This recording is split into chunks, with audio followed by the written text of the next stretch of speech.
안녕하세요. 날 것을 있는 그대로 담아내는 한국 여론방송 여론일기 시간입니다. 오늘 여론일기에서는 차기 대선 후보를 주제로 함께 이야기를 나눠볼 텐데요. 선거 전후의 결과를 함께 살펴봤다는 점에서 더 흥미로울 것 같습니다. 먼저 오늘 함께 해주실 두 패널분을 소개해드리겠습니다. 한국 여론방송의 김동주 PD님이십니다. 네, 안녕하십니까. 네, 한국 여론방송의 김현태 기자님이십니다. 네, 안녕하십니까. 네, 어떠세요? 두 분은 차기 대선 후보에 대해서 좀 생각을 해보셨나요? 저는 특별히 아직 차기 대선 후보를 생각하지는 않았고요. 아직 2년여 임기가 남아있기 때문에 이제 앞으로 이번에 재보궐선거를 통해서 이제 그다음 남은 2년 동안은 특별한 큰 선거가 없기 때문에 어떻게 하면 우리 국정 운영을 하시는 분들이 잘 나라를 이끌어 가실지에 대한 기대는 많이 하고 있었습니다. 그렇군요. PD님은 어떠세요? 사실 선거가 끝나면 후기 다음이 누가 될 것인가에 대한 관심은 물론 높습니다만 이번 임기 동안만큼 이렇게 관심사가 증폭되는 것도 좀 드문 일이라고 생각합니다. 왜냐하면 전면에 나서 있는 대통령이 과연 잘하는지 못하는지 혹은 이것을 잘 관리하는지 못하는지가 항상 이슈가 돼야 되는데 요즘에 보면 다음은 과연 누가 될 것이냐는 이슈가 대통령의 어떤 국정 수행님과 함께 관심사가 되는 것을 보면 어떻게 보면 우리도 좀 선진화되는 어떤 정치 제도를 갖는 것 아닐까라는 일면도 있고요. 차기에 누가 되느냐에 따라서 현재의 국정수행 방향도 많은 변화를 겪을 수밖에 없거든요. 그래서 국민들이 과연 차기 대통령에 대해서 어떤 생각을 갖고 있고 누구를 점찍고 있느냐, 현재에 점찍고 있느냐는 상당히 중요한 요소라고 생각합니다. 다만 김현태 기자가 방금 얘기했던 것처럼 임기가 많이 남아있고 선거가 앞으로 굉장히 오랜 시간 동안 남아있기 때문에 이것이 특별히 지금의 수치가 높다고 해서 반드시 그 사람이 차기 대통령이 된다. 혹은 뭐 그 사람 중에 또 누가 된다. 이런 법칙도 없는 거죠. 그래서 상당히 흥미로운 점이 아닐까 생각이 드네요. 네, 두 분의 의견 잘 들어봤습니다. 그럼 곧바로 첫 번째 질문으로 들어가 볼까요? 첫 번째 질문은 차기 대통령은 어느 당에서 나오기를 희망하십니까? 입니다. 그 전체적인 결과를 먼저 김현태 기자님께서 소개해 주시죠. 네, 그 선거 전후 재보궐선거 전과 후 차트를 통해서 짤막하게 말씀드릴 수 있도록 하겠습니다. 먼저 선거 후부터 볼까요? 선거 후 같은 경우는 새누리당이 새정치민주연합에 비해서 차기 대통령이 소속된 정당으로서 많이 뽑혔습니다. 새누리당이 69.8% 대 새정치민주연합이 20.8%가 나왔습니다. 반면에 선거 전에 이뤄진 그 조사에서는 역시나 마찬가지로 새누리당이 1위를 차지했습니다. 새누리당이 52.2%로 1위, 그리고 새정치민주연합이 34.6%로 2위를 차지했고요. 다음으로는 조그마한 야당들의 순서가 있었습니다. 이 결과를 좀 보면요. 선거 전에 선거 구도가 좀 확정되기 전 혹은 선거 결과가 나오기 전에 국민들의 생각은 각자가 생각하는 지지 정당이 분명히 명확했을 텐데 차기 대통령 후보가 나오길 바라는 당에 대한 조사를 하는 거잖아요. 그러면 지지 정당하고는 좀 다를 수도 있단 말이죠. 그렇죠. 그러니까 선호 정당이 아닌데도 사실상 그 전에는 52대 34 정도가 나온 반면에 선거 후에 69대 20이 나왔다라는 것은 우리가 흔히 이제 이 선거 결과를 이렇게 얘기하는 측면이 많잖아요. 야당이 심판당했다. 야당이 심판당했다. 받았다. 근데 이 결과로 후의 결과를 보면 분명히 심판한 것이 맞다라는 결과입니다. 시민들이 이렇게 느끼고 있고 국민들이 실제로 이렇게 생각하고 있다. 차기의 수권 정당으로서 새정치민주연합은 상당히 약하다. 이건 수권을 제대로 할 수 있는 당이 아니다. 라고 생각하는 거죠. 이게 선거 중반에 벌쳐졌던 많은 일들도 있습니다만 선거 결과가 결국 이것을 그대로 반영하는 것이 아닌가라는 생각을 하게 되네요. 네, 선거 결과에서 새정치민주연합의 지지도와는 별개로 어느 대통령이 나오길 원하십니까? 이런 결과가 확실하게 됐다. 이런 말씀을 해주셨는데요. 그렇다면 성별로 분석해보면 또 어떨까요? 네, 성별로 분석을 해봐도 역시나 새누리당이 1위를 차지했는데요. 구체적으로 이 선거 전에 진행된 조사를 보면 남성분 같은 경우는 새누리당을 53.5% 그리고 새정치민주연합을 34%로 지지했습니다. 반면에 여성분들 같은 경우는 새누리당 50.6%, 새정치민주연합 34%로 역시나 새누리당을 차기 대통령의 희망당으로 뽑았습니다. 선거 후의 결과를 보면요. 역시나 새누리당이 아까 말씀드린 대로 1위를 차지했습니다. 남성분들 같은 경우는 새누리당을 68.3% 그리고 새정치민주연합 22% 순으로 골랐고요. 여성분들 같은 경우는 새누리당 75% 그리고 새정치민주연합을 약 17% 정도 골라주셨습니다. 이 결과를 봐도 사실은 선거 전에 조사한 결과는 남성이나 여성이나 큰 차이가 없습니다. 그런데 선거 후의 결과는 오히려 여성분들이 적극적으로 새누리당을 더 지지하는 모습을 보이거든요. 7% 정도 차이가 나니까 의미 있는 숫자로 보고요. 한 2, 3% 정도면 오차 범위 내라고 볼 수 있지만 오차 범위를 벗어난다고 볼 수 있겠고요. 그리고 새정치민주연합에 대한 선호도도 여성분들이 한 4% 정도 떨어지는 것을 볼 수 있습니다. 여자 대통령이기 때문에 그럴까요? 여성분들이 새누리당에 대한 지지를 더 많이 한다. 근데 이 상황이 이 선거 전에는 그렇게 두드러지지 않았거든요. 근데 오히려 이 선거 후에 조금 더 두드러지는 것은 이제 여성 대통령이 조금 더 잘했으면 한다라는 어떤 희망. 새정치민주연합보다는 새누리당에 조금 더 선호하게 되는 부분도 더 있고, 또 하나는 여성 대통령을 괴롭힌다고 생각할 수도 있어요. 지금까지 어떤 심판론들이 다 그러니까 여성에 대한 어떤 반감들이 또 중축돼서 차기 대통령은 오히려 새누리당이 더 했으면 좋겠다. 새정치민주연합은 여성을 이렇게 대우하는 것 같지 안 보인다라는 의식이 자리 잡을 수도 있다는 생각은 듭니다. 이 수치로서 명확하게 그걸 표현할 수는 없지만 의심이 간다 생각이 드네요. 네, 성별 분석을 통해서 여성 대통령과 관련지어서 말씀을 해주셨는데요. 제가 특히 좀 주목해 본 결과는 모르겠다라는 대답이 조금 줄어들었어요. 이것에 대해서는 어떻게 생각하시는지? 모르겠다는 답이 더 줄어들었다는 것은 모르겠다라는 사실 마음을 정하지 않았다는 생각을 할 수도 있죠. 마음을 정하지 않은 사람들이 줄어든다. 그래서 나는 새정치민주연합도 아니고 새누리당도 아닌데 이번 선거 결과를 보니까 새누리당은 안 되겠다. 그러니까 새정치민주연합은 안 되겠다. 그러니 차라리 새누리당을 선택하겠다라는 선택층이 더 나올 수 있다고도 보겠습니다. 또 마음을 정하지 못했다 이렇게 볼 수도 있지만 또 공천 관련 문제로 잡음이 컸기 때문에 관심이 좀 더 생겼다 이렇게 볼 수도 있지 않을까요? 네, 관심이 더 많이 생겼을 수도 있을 것 같습니다. 특히나 이번에 처음으로 새누리당의 이정현 후보가 야당의 텃밭인 우리 호남 지역에서 당선을 했지 않습니까? 그렇기 때문에 많은 또 이목을 받았는데 그렇기 때문에 더 많은 분들이 또 관심을 갖고 계신 것 같습니다. 네, 그렇습니다. 성별 살펴봤으니까 다음에는 연령대로 넘어가 볼까요? 연령대 살펴주시죠. 네, 연령대를 살펴보겠습니다. 먼저 20대 같은 경우는 새누리당보다는 새정치민주연합에서 차기 대통령이 나왔으면 좋겠다라는 의견이 있었는데요. 수치로 보면 37.8% 대 46.7%가 나왔고요.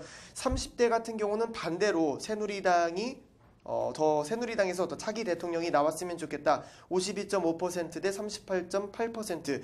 그리고 40대, 50대 분들은 모두 새누리당에서 그리고 60대 이상 분들도 새누리당에서 차기 대통령이 나왔으면 좋겠다. 20대를 제외하고는 3, 4, 5, 60대 모든 분들이 새누리당에서 차기 대선 후보가 나왔으면 좋겠다라는 답변을 해주셨습니다. 이 결과를 보면 20대는 역시 야당 성향이 강하다. 볼 수 있죠? 37대 46이니까 10% 정도 차이가 난다고 볼 수 있고요. 30대가 이 부분에서 좀 돋보입니다. 보통 20, 30대가 야당을 좀 더 선호하거나 할 수 있는 입장들이 많은데 이 선거 전에 조사한 결과임에도 불구하고 52대 38 정도가 나오고 있고요. 40대도 비슷하고 50대 비슷합니다. 물론 60대 이상에서는 더 큰 차이를 벌어지게 되는 것을 볼 수 있는데 이것이 종합적인 결과로 선거 후에 조사한 결과로 보면 69대 28, 20.8로 전체적인 모습은 이렇게 돼 있단 말이죠. 그렇다면 20대는 그것에 대한 변화가 있느냐 없느냐 이런 부분도 생각할 수 있습니다만 이 전에 분석된 부분을 봐도 야당을 조금 더 선호한 층이 매우 줄어들어 있다. 30대조차도 말하자면 반감으로 이제 새누리당을 지지한 층이 더 많다라고 볼 수 있고, 그러니까 앞으로의 지금 새누리당의 포지션과 새정치민주연합의 포지션이 정해졌어요. 새정치민주연합은 가능성이 좀 희박한 당으로 정해진 것 같고, 새누리당은 그나마 이제 기반을 확고하게 다져가는 당으로 붙여지긴 하는데, 세대별로 봤을 때의 이제까지 선거 투표 결과는 항상 젊은 층이 투표를 많이 할수록 야당에 유리하다.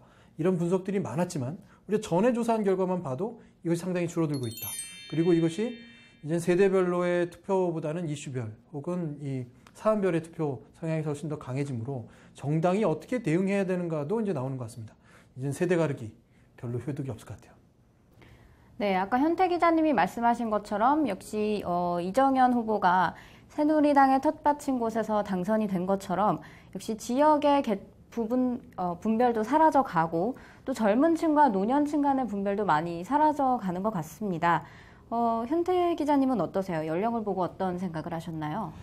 네, 저도 이 연령대를 보면서 아까 말씀을 드렸듯이 20대가 야당 성향이 조금 강하지 않았나라는 생각도 했는데요. 방금 말씀해 주신 대로 이 연령대별 그리고 지역대별로 이런 격차가 아직까지는 미미하지만 조금씩 줄어드는 현상을 보실 수가 있습니다.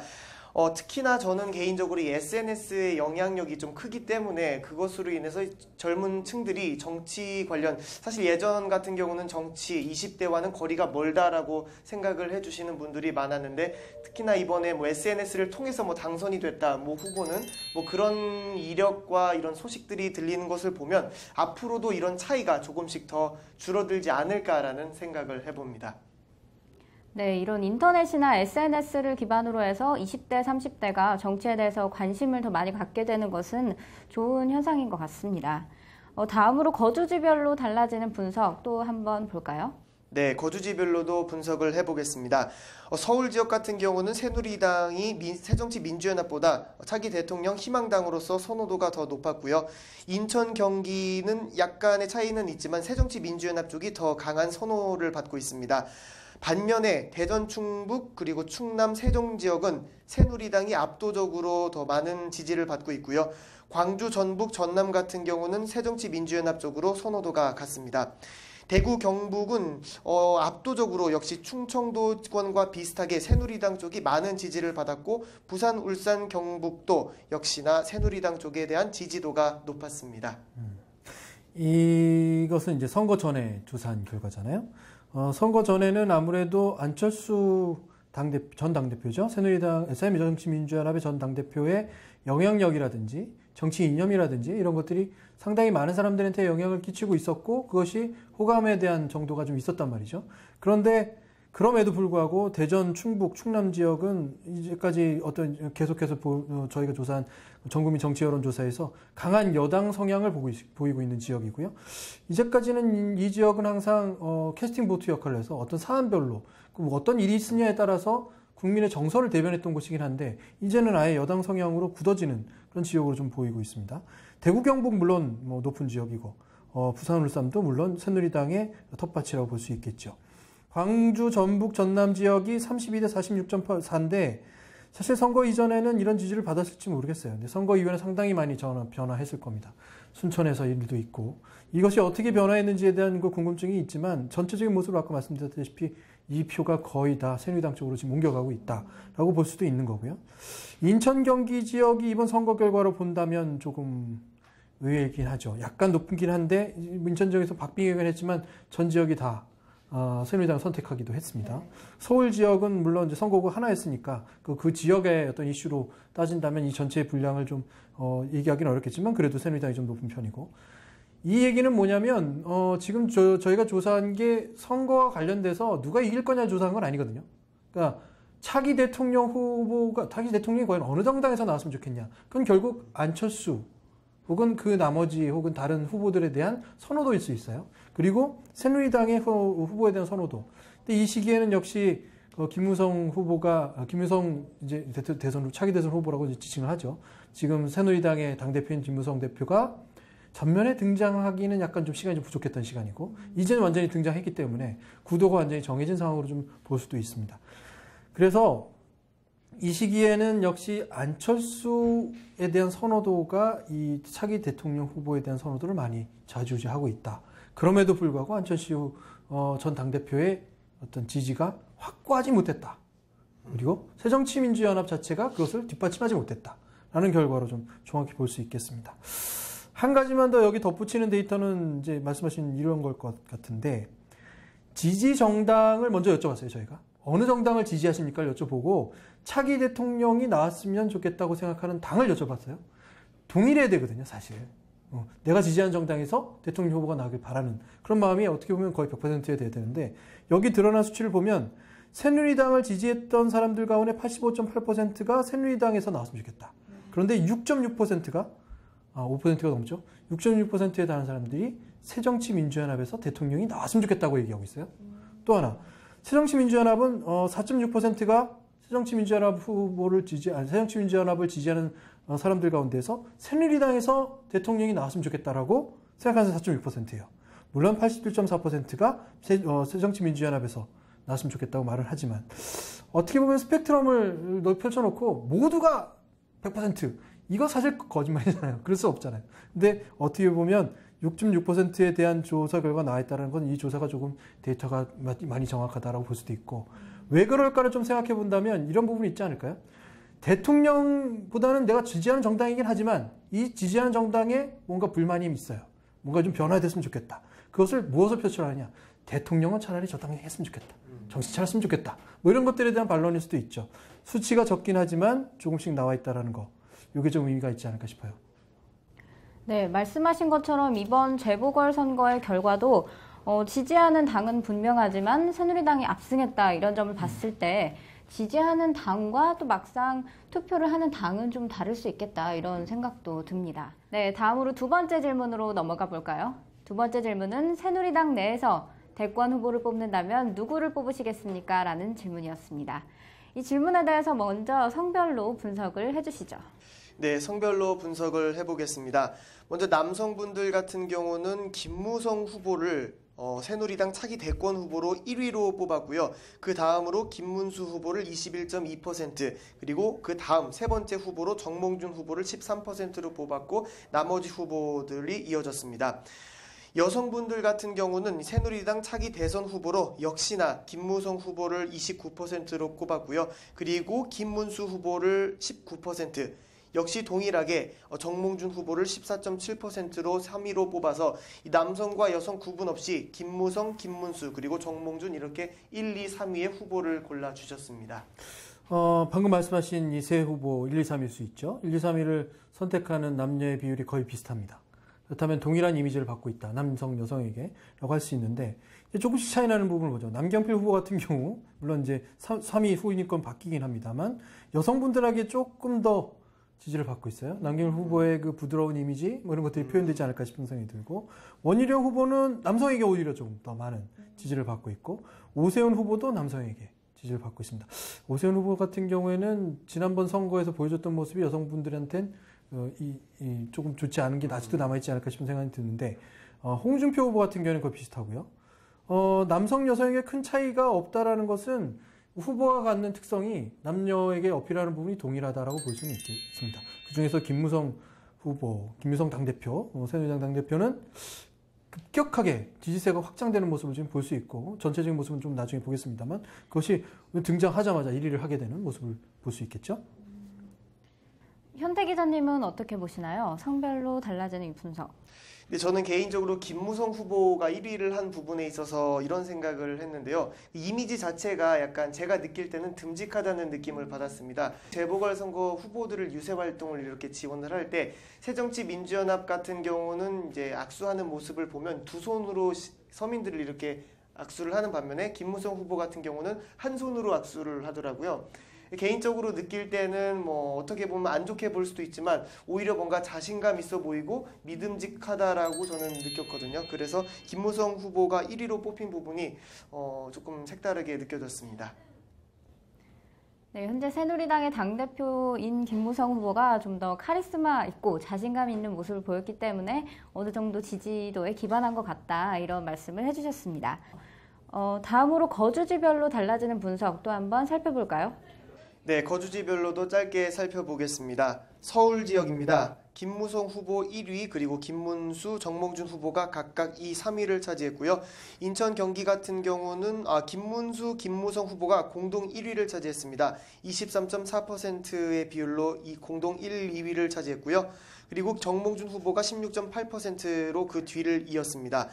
대전, 충북, 충남, 세종 지역 같은 경우는 김무성 후보가 1위, 그리고 김문수 후보가 2위, 그리고 정몽준 후보가 3위를 차지했습니다. 광주, 전북, 전남 지역입니다.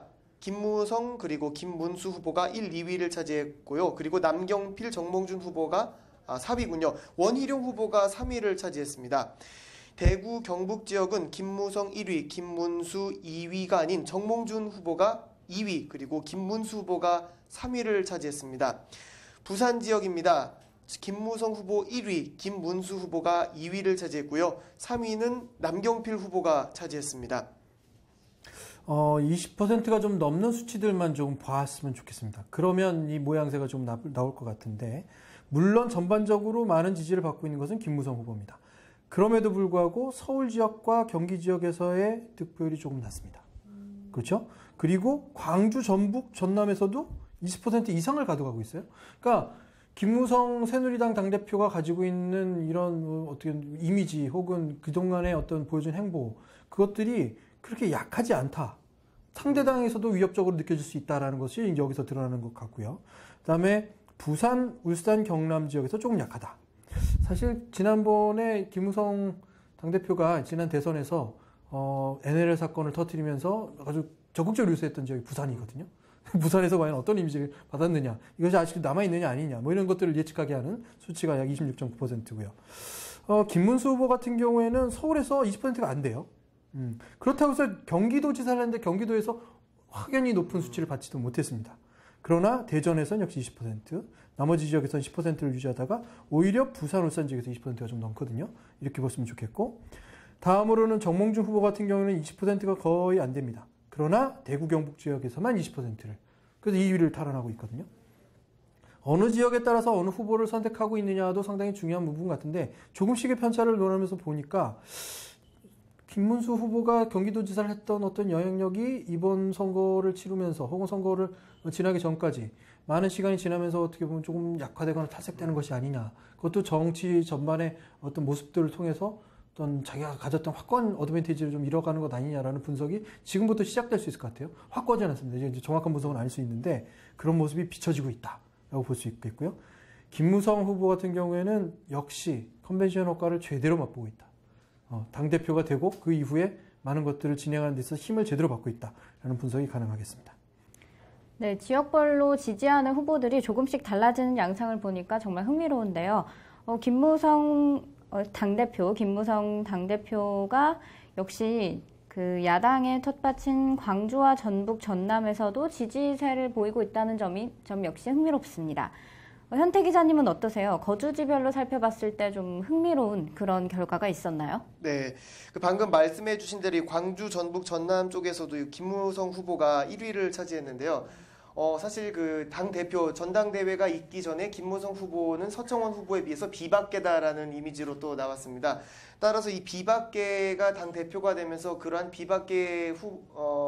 비박계를 지지하는 사람들도 끌어모았고, 그렇지만 또 새누리당이라는 이미지는 친박 성향이기 때문에 비박과 친박 모두를 흡수하는 과정에서 이런 결과가 나오지 않았나, 저는 그런 생각도 해봤습니다.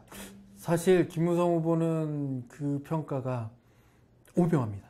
비박계라고 할 수 있을까라는 생각도 좀 들긴 하는데, 사실상 대항을 했기 때문에 그러니까 박근혜 대통령의 이제 반대 선거는 맞는데, 이제까지 박근혜 대통령의 친박계의 좌장이다 그러면 김무성 꼽았거든요. 네. 근데 그 당시에 서청원은 지금 그 당대표를 같이 도전해서 서청원 의원이 사실상 정치 일면에 나서지 못했어요. 비리 사건 때문에 결국은 뒤에 앉아 있었고, 그러니 좌장격을 맡았지만 서청원 의원만큼은 아니었고, 그러니까 상당히 애매한 포지션입니다. 표현이 굉장히 재밌는 표현이에요. 비박일 수도 있고 아닐 수도 있고, 그렇지만 역시 친박이라고, 완전한 친박이라고 하기에 뭔가 오묘한 그런 포지션이 좀 있죠. 재밌는 표현입니다. 한편으로는 그런 김무성 의원의 애매한 포지션이 어떻게 보면은 야당을 끌어들여서 그 지지 세력을 흡수했다, 이렇게도 볼 수 있을 것 같아요. 역시요.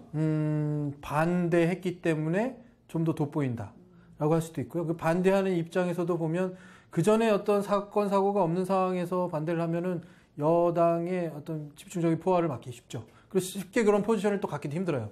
전당대회를 하면서. 그런데 어떻게 보면 청와대가 내가 아닌 서청원 의원을 더 선호하는 것 같다. 사실 그 의미를 굉장히 많이 비쳤잖아요. 자기가 반대하기 이전에 자기는 반대할 수밖에 없는 입장에 처해진 거죠. 뭐 이런 것들이 좀 오묘하게 표현되면서 김무성 의원이 여기서 또 하나 전당대회에서 승리했다는 것 자체가 친박계의 약화의 신호탄일 수도 있거든요. 그럼에도 불구하고 김무성 의원은 바로 전당대회가 끝나자마자 박근혜 정권을 지켜야 한다라는 어떤 슬로건을 또 내세운단 말이죠. 그러니까 충성심과 반대할 수 있는 입장, 여력 다 가지고 올 수 있는 일종의 천호 신조의 기회를 맡았다. 역으로 생각하면 핀치에 몰릴 수 있는 가장 위기일 수도 있는데 위기를 잘 극복한 거죠. 위기가 또 자기에게 잘 맞는 기회가 돼버린 거야. 그래서 김무성 의원에겐 지금 상당히 호조, 좋은 시기다. 근데 또 정치라는 게 항상 좋은 시기를 만들 수는 없잖아요. 그러니까 어떻게 앞으로 김무성 다등 대표가 이 정치계를 잘 좀 헤쳐나가느냐에 따라서 정말 차기 대권 후보로 확고하게 가느냐, 아니면 흔들려서 다른 사람에게 내주느냐, 뭐 이런 것들이 다 생길 수 있는 그 구조는 아직 남아 있습니다. 네, 말씀하신 것처럼 김무성 의원에게 좋은 기회가 온 것은 정말 사실인 것 같습니다. 마지막으로 두 번째 질문에 대해서 전체적으로 선거 전후의 결과를 함께 살펴볼까요? 네. 전체적으로는 비율을 보면 선거 전 같은 경우는 김무성 후보가 1위를 차지했고요. 그리고 김문수 후보, 정몽준 후보가 각각 20.2%, 13.8% 순위로 차지했습니다. 선거 후의 결과를 보면요. 선거 후 같은 경우는 김무성 후보가 역시나 37.7%로 1위를 차지했고요. 그 다음으로는 정몽준 후보가 2위를 차지했습니다. 17%. 그리고 동작구에서 승리를 해서일까요? 나경원 후보가 11.3%로 3위를 차지했습니다. 이거죠. 여기 지금 전에 조사했던 결과에서는 나경원 후보가 없어요. 물론 드러나지 않았고 이번 선거를 통해서 갑자기 등장하게 돼서 나경원 후보가 무려 11.3%를 얻고 있다. 선거 후에 대한 이것 역시도 무슨 컨벤션 효과 내지는 뭐 후폭풍 효과로 볼 수 있겠고요. 나경원 후보를 매우 좋아하는 사람들이 좀 포진해 있다라는 것도 일종의 선호도 안에서 있다고 볼 수 있겠죠. 그동안에 정치 활동이 없어서 숨겨져 있다가 볼 수도 있겠고요. 김무성 후보가 37.7%, 무려 10% 가까이 성장하고 있다라는 것은 이번 선거를 통해서 완전히 확고해진다라는 개념도 물론 될 수 있겠습니다. 오세훈 후보, 남경필 후보도 그닥 줄어든 수치는 아니라서 자리를 자리하고 있다고 보겠습니다만, 정몽준, 김문수 후보가 아쉽네요. 이번 사건에 보면 결국 김문수 후보가 차출됐잖아요. 어디에 출마하라고? 안 간다. 반당 혹은 해당 이런 이미지가 있기 때문에 저 사람은 안 되겠다라는 생각이 조금 들기도 하는 새누리당 전통적인 지지자층이 생긴 것도 볼 수 있겠고, 또 하나는 이번 선거를 통해서 별로 드러나질 않았기 때문에 인지도 측면에서 또 감쇄되는 부분도 있겠죠. 그래서 김문수 후보는 이번 선거를 통해서 많은 좀 손해를 봤다. 김무성 후보가 가장 많은 이득을 봤다. 그 중에 나경원 후보는 등장했다라는 식으로 볼 수 있겠습니다. 다만 지난번 이 조사 가운데서 이런 부분을 한번 보고 싶습니다. 새정치민주연합을 지지했던 사람들이 어떻게 생각하고 있는지. 그래서 새정치민주연합을 지지하고 있는 사람 중에 22.5%가 김무성 후보가 차기 대권 후보 가운데서 새누리당에선 가장 유력하다라고 생각하고 있고요. 김문수 후보를 그 당시까지만 해도 거의 동일하게 뽑고 있죠. 그 다음에는 정몽준 후보는 물론 그렇습니다만 그 다음에 남경필 후보가 들어있어요. 이 네 번째에 주목할 필요가 있다고 생각합니다. 남경필 후보가 4위를 하고 있다. 남경필 후보에 대한 선호도가 여당에서 오히려 더 강하다. 그렇죠? 새누리당을 지지하는 사람들보다는 새누리당을 지지하지 않는 새정치민주연합을 지지하는 사람들에게 있어서 남경필 후보에 대한 이미지가 훨씬 개혁적이고 자기 당의 석가리고 맞다고 생각하는 것은 아닐지. 그래서 전 아까도 말씀드렸다시피 이 사람들의 쭉 면모를 봤을 때 나경원 후보가 오히려 새정치민주연합의 어떤 지지를 받을 수 있는 외연 확대를 할 수 있는 후보인가, 아니면 방금 말씀드렸듯이 남경필 후보가 할 수 있을까, 그 둘 중에 하나 점치라고 한다면 역시 남경필 후보일 것 같다. 그런 생각을 할 수 있겠죠. 새로 등장한 신세대 가운데서 나경원 후보 같은 경우는 아무래도 박근혜 대통령 이미지가 좀 겹치는 부분도 있고, 또 하나는 이 당내에서는 친박계가 아닌 친이계, 이제 이명박 대통령계로 분류할 수 있는 이 부분도 있기 때문에 그것을 또 잘 여겨보시면서 차후에 나경원 후보가 과연 계속해서 잠룡 대열에 속해 있는지, 또 남경필 후보가 어느 정도 성장하는지 떨어지는지, 이런 것들을 좀 보시는 것도 재밌겠다 생각이 듭니다. 네, 전체적인 분석 살펴봤는데요. 현태 기자님은 어떠세요? 선거 앞뒤로 봤을 때 전체적인 어떤 성향이 어떻게 달라진 것 같나요? 저는 선거 전과 후 크게 차이가 났다고는 보지 않고요. 다만 이제 김무성 후보가 계속해서 1위를 차지하고 있다는 점이 흥미롭고 정말 그 차기 대선에 과연 김무성 후보가 당 대표를 떠나서 후보로 나올지 좀 기대를 많이 하고 있습니다. 네, 두 분의 의견까지 잘 들어봤고요. 다음 질문으로 넘어가도록 하겠습니다. 다음 질문은 역시 새정치민주연합 내에서 차기 대권 후보를 꼽는다면 누구를 꼽으시겠습니까? 하는 질문이었습니다. 먼저 성별 분석 함께 살펴볼까요? 네, 새정치민주연합 차기 대선 후보, 이번에는 새정치민주연합 내의 후보들을 시민분들께 여쭤봤는데요. 먼저 남성분들 같은 경우는 문재인 후보를 1위로 골라주셨습니다. 23.4%를 차지했고요. 그 다음으로 박원순 그리고 안철수 후보를 꼽았습니다. 여성분들 같은 경우는 박원순 후보를 1위로 골라주셨고요. 22.9%, 그리고 문재인 후보, 그 다음으로는 손학규, 안철수 후보를 공동 3위로 지지를 해주셨는데 재보궐선거 전이었기 때문에 손학규 후보와 안철수 전 당대표 후보가 이렇게 골라주셨습니다. 이 상황을 좀 보면 남녀의 차이가 크다고 볼 수는 물론 없습니다. 문재인하고 박원순을 선택한 부분에서 여성분이 오히려 박원순 후보를 선택했다는 것, 남성분은 아직도 23.4%가 문재인 후보를 선택하고 있다는 것이 좀 차이가 날 뿐이고 나머지는 거의 동일한데, 물론 방금 말씀하신 선거 전이었습니다. 그래서 손학규 후보와 안철수 후보가 거의 비슷한 상황에 있었다. 특히 손학규 후보가 12.3%나 11.8%, 10%가 넘는 지지를 받고 있다는 것이 조금 재미있거든요. 저는 선거 전에. 근데 선거 후에는 물론 이제 종합적인 부분에서 보긴 하겠지만 두 사람 다 이제 사실 이 잠정대에서 이탈하느냐 아니면 아직도 남아있느냐 이런 문제, 새로운 현상들이 나타날 수 있습니다. 그 가운데서 저 생각해 봐야 될 게, 안철수 후보는 선거 전에도 조사했음에도 불구하고 3위, 당대표를 맡고 있으면서도 3위. 안철수 후보가 지난 대선을 거치면서 지난 대선 전까지만 해도 가장 강력한 대선 후보 가운데 하나였고, 그것을 물론 뭐랄까요, 양보 혹은 어거지 양보 이런 것도 될 수 있습니다만 아주 강력한 지지 세력을 확보하고 있었던 안철수 후보의 몰락이 끝없이 이루어지는 것들이 이 안에서도 보여지는 것들이 보입니다. 안타까운 현상이기도 하죠. 네. 네, 지난 대선 이후로 정말 말씀하신 것처럼 안철수 후보가 하락세를 겪고 있는 것처럼 보입니다.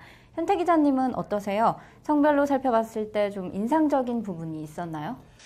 저는 그 문재인 후보를 가장 인상 깊게 봤는데요. 지금 현재 남성분들이 조금 더 많은 지지를 하고 있고 여성분들은 박원순 후보를 더 많이 지지를 하고 있습니다. 제 개인적으로 느낄 때는 박원순 후보가 서울시장을 이제 연임을 하면서 이 시민들과 친숙하고 또 여성분들과 친숙한 이미지를 가져서인지 여성분들에게 조금 더 많은 지지를 받았고, 이 문재인 후보 같은 경우는 여성분들과 큰 차이는 없지만 남성분들에게 조금 더 많은 지지를 받고 있는 점을 봤을 때 조금 더 문재인 후보가 이 남성적인 이미지를 갖고 있어서가 아닐까라는 생각도 해보았습니다. 재미있네요. 문재인 후보 약간 남성적이긴 하죠.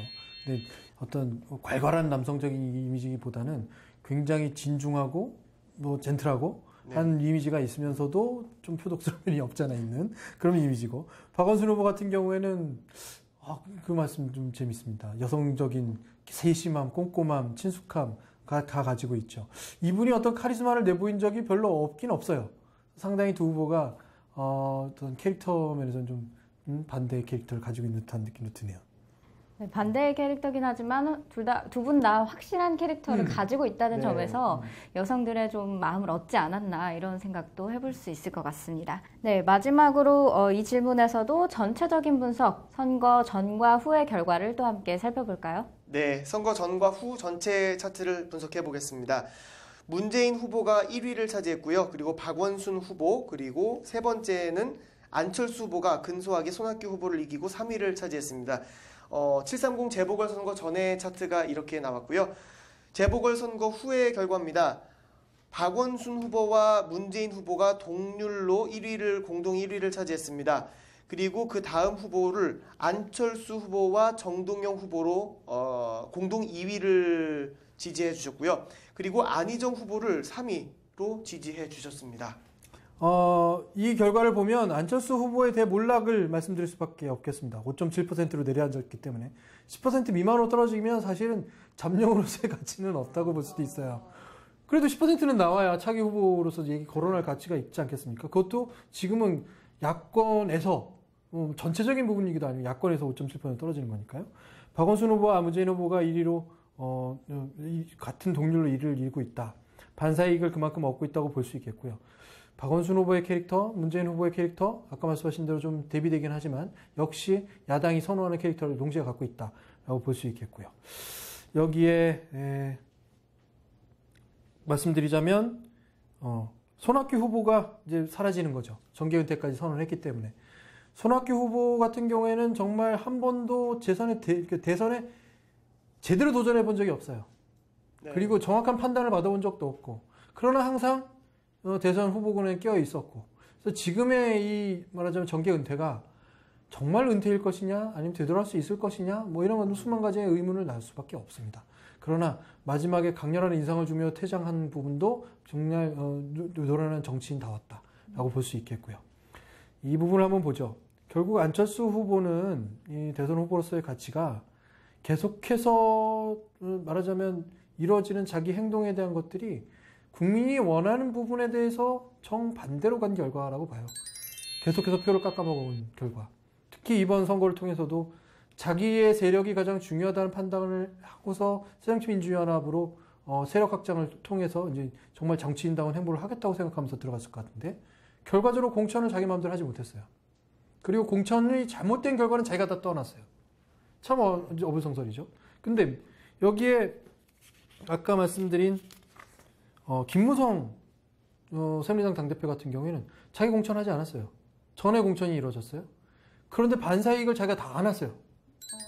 그렇잖아요? 네. 마지막에 뭐라고까지 얘기했냐면, 이것은 국민이 선택해 주신 것은 요번이 마지막이다. 우리 계속 이렇게 가면 완전히 우리는 이것을 기대하면 안 된다.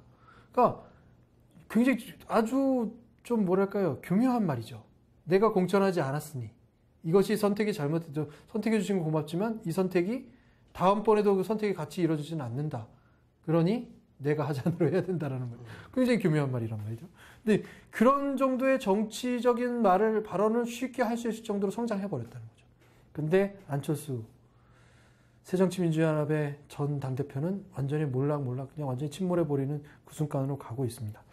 안타깝긴 하죠. 하나는 더, 제가 좀 전에도 말씀드렸다시피, 그렇다면 새누리당을 지지한다고 했던 사람들 가운데에서 이 후보들에 대한 평가가 어떠냐고 좀 보고 싶은 거죠.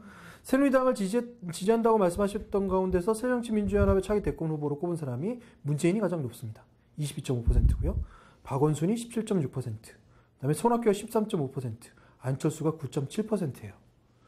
새정치민주연합에 대한 외연 확장이 더 강해지는 측면에서는 이것이 더 증폭되는 것으로 보이죠. 순서도 그렇죠. 물론 손학규 후보는 정계은퇴를 해버렸으니까 이제 없어진 걸 본다면, 문재인을 왜 계속 선택하느냐에 대한 문제죠. 새정치민주연합도 왜 문재인에 대한 선호가 있느냐. 아까 말씀드렸다시피 역선택은 아닐 수 있다라고 말씀드리지만, 저는 오히려 문재인 후보가 가장 유력한 경쟁 상대로 비춰질 수도 있다고 봅니다.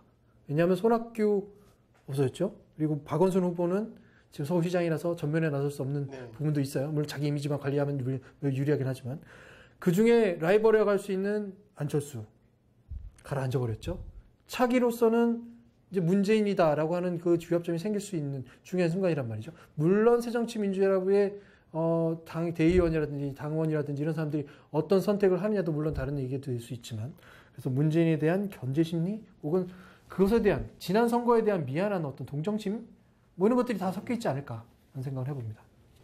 네, 저는 그 새정치민주연합 안에서뿐만 아니라 그 바깥에서 봤을 때 없다 모르겠다가 굉장히 많은 수치로 늘어났어요.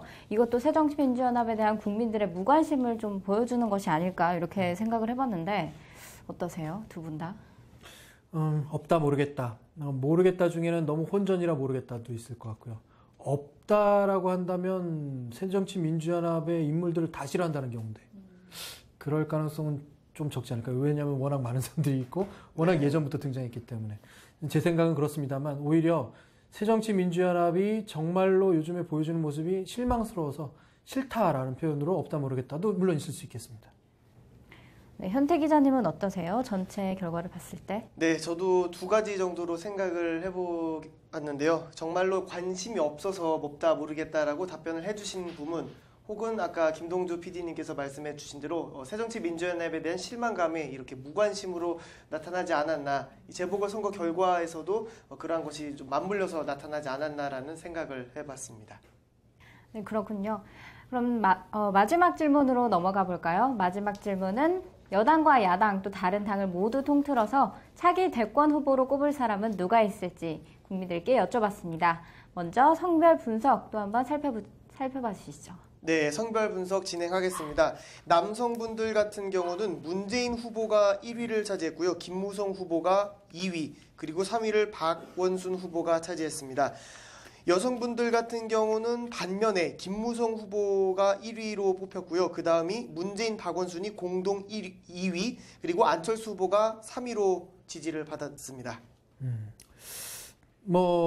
다른 말씀을 좀 드려야 될 것 같습니다. 이제는 남성 대 여성의 편차, 이것이 이제 김무성 후보에게만 조금 해당되는 것 같고요. 아까 표현된 것들은 거의 같기 때문에 여성분들이 김무성 후보를 조금 더 좋아한다. 이 부분은 박원순 후보를 더 좋아하는 부분하고 좀 달라요. 남성다운 카리스마가 넘치기 때문에 여성분들이 더 좋아할 수도 있잖아요. 오히려 확실한 성별 대비해서 큰 수치의 차이는 물론 아닙니다. 그런데 저는 이런 모습을 좀 보고 싶죠. 남성, 여성뿐만 아니라 김무성 후보는 지금까지 1, 2, 3, 4위의 가운데서 단독이에요. 그렇죠? 근데 이 표의 어떤 문재인과 박원순 후보가 어떻게 보면 30% 가까운 30% 이상의 표를 얻고 있단 말이죠. 물론 안철수 후보까지 합치면 더 많은 수치가 되겠지만 과연 이것입니다. 김무성 후보는 거의 단독이다시피 하고 김문수 후보하고 합쳐봐야 20% 내외이지만 나머지 사람들이 합치면 30, 40%란 말이죠. 그렇다면 군으로 형성했을 때, 그러니까 세력군을 형성했을 때 야당의 후보군이 훨씬 더 강력한 거죠, 지금. 네.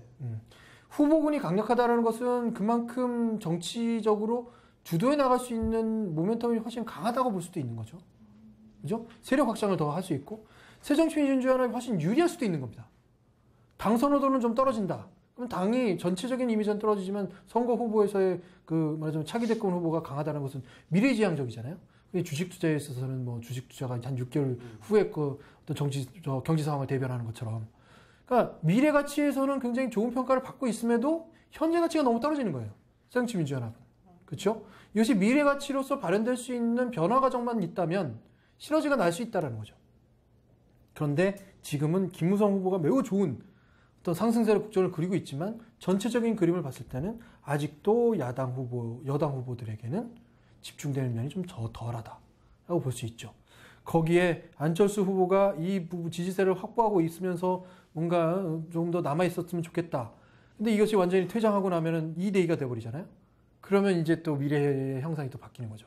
그래서 최근에 있었던 새정치민주연합이 안철수 의원을 껴안는 듯한 발언들, 이런 것들이 이해될 수 있는 거죠. 안철수 후보가 가지고 있는 그 포텐셜이 있어요. 자기의 역할이 있고 그것이 충분히 발휘될 수 있는 가치로 남아있기를 바라는 것이 이제 새정치민주연합의 입장일 수밖에 없는 거죠. 그렇다면 새누리당은 어떻게 해야 되나요? 역시 안철수 후보 각계격파로 가야죠. 안철수 후보를 더 약화시키고 그다음에 박원순 후보와 문재인 후보의 갈등을 더 부추기고 이런 전략을 할 수 있는 것들이 눈에 보인다라고 저는 생각됩니다. 네, 저는 말씀하시는 걸 듣고 좀 두 가지 정도를 생각해 봤는데요. 먼저 첫 번째로 새정치민주연합의 후보군이 다양하다는 점이 과연 장점이 될 것인가, 단점이 될 것인가, 이런 것을 생각해 볼 수 있을 것 같아요. 첫 번째로 김무성 후보가 새누리당에는 단독으로 있는데 그게 오히려 국민적인 힘을 모을 수 있는 그런 계기가 되지 않을까, 이런 생각도 들고, 또 두 번째는 새정치민주연합에 나아갈 바를 보여주는 것 같습니다. 후보가 많은 만큼 그 후보의 개성을 살려서 정치를 다양한 면모로 보여줄 수 있는 정치를 하면 어떨까, 이런 생각도 해봤습니다. 현태 기자님은 어떠세요? 저는 방금 말씀해 주신 부분 중에서 후자 쪽에 좀 동의를 하는 바입니다. 지금 저희가 첫 번째 차기 대선 후보로 어느 당에서 대통령 후보가 나왔으면 좋겠냐라는 질문에는 새누리당이 새정치민주연합을 압도적으로 이렇게 따돌렸는데요. 이 차기 대통령의 후보들을 보면 또 말씀해 주신 대로 새정치민주연합 쪽이 많습니다. 따라서 아까 방금 전에 말씀해 주신 대로 이 다양한 정치 면모를 보여줌으로 인해서 다시 당의 지지 세력을 끌어올릴 수 있는 기회를 마련할 수 있지 않을까라는 생각을 해봤습니다. 이 부분에 대해서는 조금 더 토의가 필요할 것 같은데요. 저는 이제 이런 측면을 좀 제시하고 싶죠. 여당의 전통적인 지지층은 충성을 굉장히 강요합니다. 강도 있게 생각하고. 근데 전체적인 국민들의 어떤 우리 전통적인 개념에서 보면 서로 갈등과 다툼을 부리기보다는 화합하고 융합하는 부분이 훨씬 강력해 보이고 그런 모습이 훨씬 더 보기 좋아 보입니다. 근데 그게 여당에게는 전통적으로 남아있는 가치이고 그게 좀 쉬워요. 뭐라 하자면 자기가 가지고 있는 것을 지키고자 하는 사람들은 굳이 남을 반대해서 뭐 얻어질 게 별로 없고 자기 것을 지키기만 하게 되기 때문에 특별히 반대만 하지 않고 내가 원하는 입장에서만 문제를 준다면 동참할 수 있는 거죠. 다만 새로운 어떤 방향성을 가져야 되는 야당의 입장에서는 항상 새로운 방향을 모색하는 사람들만 있는 거죠. 그러니까 안철수 의원이 말했던 새정치라는 것이 있을 거고 문재인 의원이 말했던 정말 노무현의 가치가 있을 거고 또 하나는 지금 박원순 서울시장이 얘기하는 정말 뭐랄까요 서민을 위한 어떤 이런 행보들도 있을 거고요. 서로가 다른 방향을 가지고 있기 때문에 자기의 변별성을 높이기 위해서는 다툼이 생길 수밖에 없어요. 갈등 구조가 생기고. 근데 이것이 변화하는 시점이 있거든요. 그 변화하는 시점이 뭐냐면 흔히 말하는 우리가 그 선출 과정이죠. 근데 예전에 보면 이 충성도가 높은 여당의 입장에서는 대통령 후보를 선출하는 과정이 그렇게 흥미롭지 않았어요. 서로 뭐 어떻게 보면 그냥 차기 대선 후보를 지정해 버리는 듯한 느낌이 있고 당연히 지정된 사람이 저 사람이야. 뭐 별 이견이 없어. 라는 것으로 보일 수도 있는. 그래서 별로 컨벤션 효과가 좀 적죠. 근데 이렇게 다양한 후보군이 가지고 있는데 서로가 지지하는 층이 다 달라요. 그런데 집합점으로 이 사람들이 모여서 뭔가 하나씩을 치고 올라가는 거죠. 한 사람과 통일화되고 그리고 그 한 사람이 자기 정책만을 강요하는 것이 아니라 융합된 정책을 가져가는 측면으로 발현될 수 있다면 훨씬 강력한 힘이 될 수도 있습니다. 그래서 컨벤션 효과가 반드시 필요하고 또 강력한 층이 야당인 거죠. 그래서 지금의 자원이 많다라는 것이 야당이 굉장히 유리한 측면이에요. 지금은 불리해요. 왜냐하면 나눠져 있으니까 누구한테 딱 당신이 나서서 뭘 하시오. 당신이 나서서 대항하시오. 할 수가 없는 입장이니까. 그런데 대선에서만큼은 이것이 다르다는 거죠. 그게 이제 차기 전에 있었던 대선이 거의 2% 차이로 승부를 갈랐던 측면이 아닐까. 또 하나는 역으로 말하면 2% 차이로 패배했던 것일 수도 있고 혹은 다 이긴 선거를 2% 차이로 졌다라고 얘기할 수도 있는 측면이 있잖아요. 뭐 그 전에 상황이 뭐 정치적 상황이 여당에게 매우 불리했기 때문에. 네. 하지만 여당이 가질 수 있었던 그 선거 전략이 굉장히 여당스러운 부분에서 탈피해서 야당스러운 부분을 덧입혔잖아요. 결국은 야당이 가지고 있는 전략이 강력하다는 걸 알고 카피한 거죠. 카피를 제대로 했기 때문에 선점했기 때문에 차고 올라간 거예요. 그렇다면 이 세 사람이 과연 다음 선거에서 얼마나 많은 수준의 변화를 볼 수 있고 여당이 가질 수 있는 가치의 어떤 말하자면 국민들에게 설득할 수 있는 가치를 제공하느냐인데 지금 이 부분도 중요합니다. 아까 말씀하신 대로 그래도 당을 지키려고 하는 당의 세력화를 계속 지키면서 나름대로 전략을 모색하고 이 연대를 모색할 수 있는 힘을 가지려고 하는 부분은 필요한데 지금 문제는 뭐냐면 새정치민주연합이 이 부분으로 몰려들어서 융합하면 되겠느냐라는 의심까지 하는 거죠. 이 당이 아니다. 라는 이 세력이 아니다. 거기 있는 인물들이 아니다. 아무것도 아니다. 돼버린 거예요. 그러니 다른 부분으로 모색하는 변화의 측면이 너무 이제 힘겨워진 거죠. 이 세 사람이 정말 큰 어떤 연대, 지금부터 시작하는 거는 컨벤션 효과를 나중에 이렇게 차릴 것이 아니라 지금부터 다른 모색을 해서 조금의 연대 혹은 컨벤션 효과를 누릴 수 있는 다른 대안을 만들 필요도 있고 또 하나는 정말로 여당스러운 모습을 더 많이 보여줘야 되는 그런 측면일 수 있습니다. 네, 말씀하신 것처럼 새정치민주연합의 위기 상황인 것은 정말 확실한 것 같습니다. 그럼 마지막으로 선거 전후의 결과를 함께 살펴보는 전체적인 분석 또 한번 해주시죠. 네, 730 재보궐선거 전의 결과를 보면요. 문재인 후보가 16.6%로 1위를 차지했고 김무성 후보가 그 다음 2위 그리고 3위를 안철수 후보가 차지했습니다. 재보궐선거 후의 결과를 보겠습니다. 박원순 후보와 김무성 후보가 공동 1위를 차지했고요. 그 다음으로 문재인 후보가 11.3%로 2위, 그리고 3위는 남경필 후보가 7.5%로 3위를 차지했습니다. 구도가 확 흔들린 것이 보이네요. 그 가운데에서 문재인 후보가 반사이익을 얻었을 거라고 생각했는데 오히려 좀 약해졌어요. 이 부분은 과연 이런 거죠. 지난 선거에서 문재인이 한 역할이 별로 없다라고 볼 수도 있죠. 두드러지지 않았다.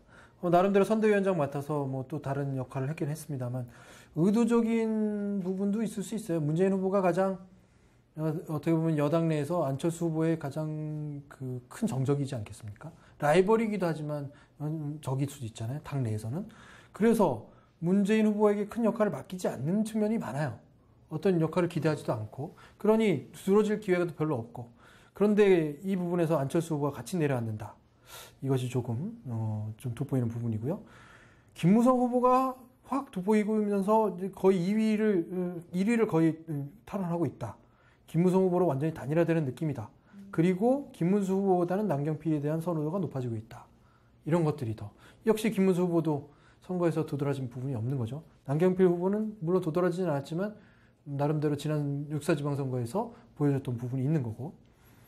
여기에 한 부분을 더 치고 넣자면은 역시 지금 비대위원장을 하고 있는 박영선 후보군이 말하자면 나경원 후보처럼 후보군이 성공될 수 있느냐 없느냐 물론 될 수 이제 의심이 들 수 있습니다만 두 가지 상황을 좀 보고 싶어요. 첫 번째는 비대위원장이 되자마자 우리는 변해야 된다. 오픈 프라이머리로 가자라고 했던 부분이 있죠.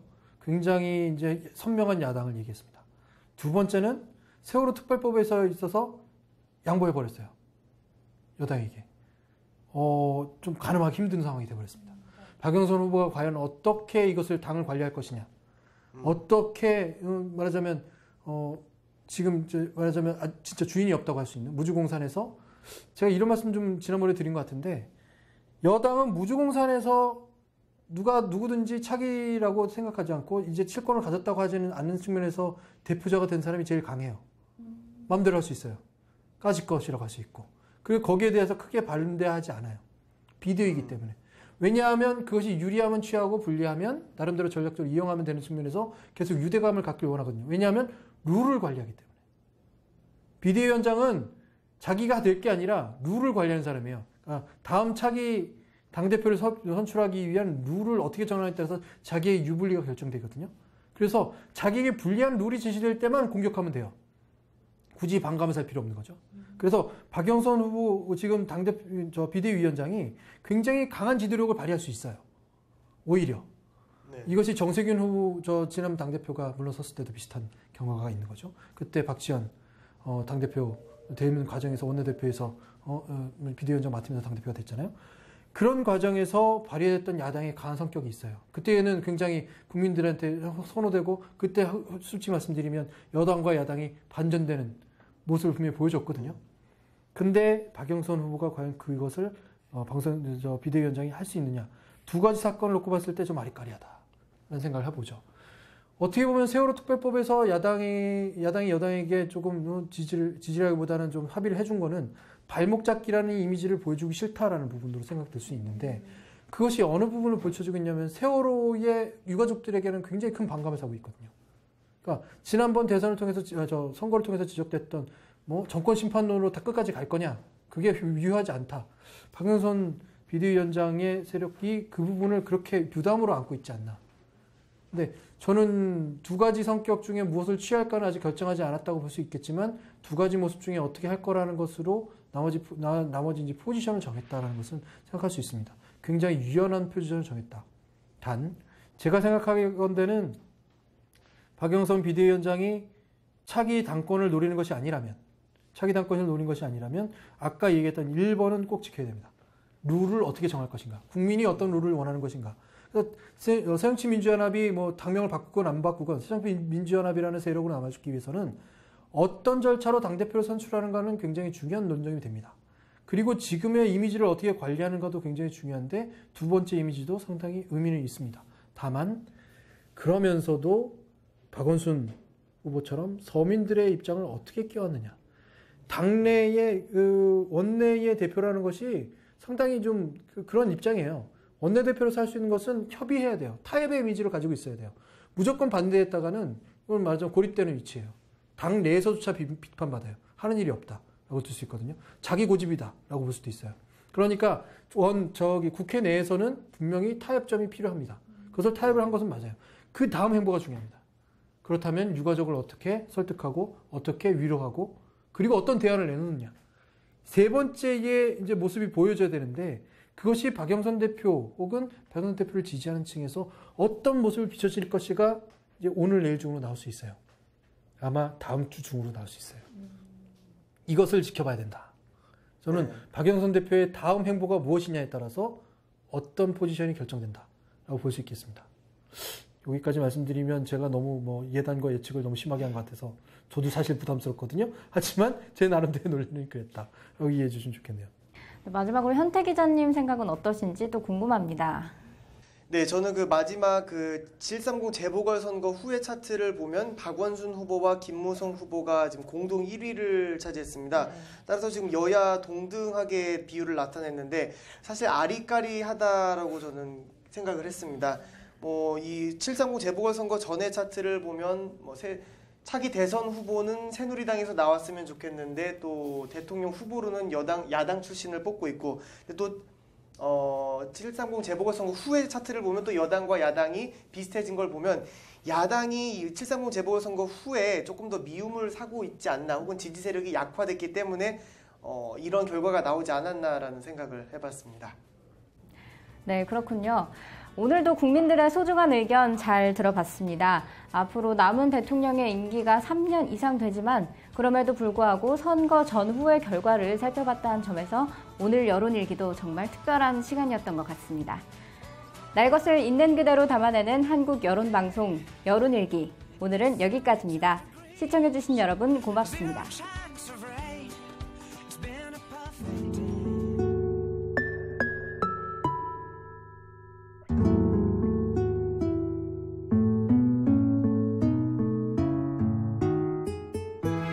이곳은 온 국민을 안타깝게 하고 있는 세월호 침몰 사고가 발생한 진도 팽목항입니다.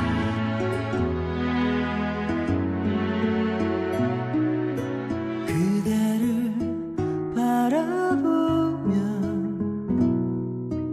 포근함을 느꼈지. 아직도 나에게 남아있는 그대의 모습, 나의 맘 고요하게 해.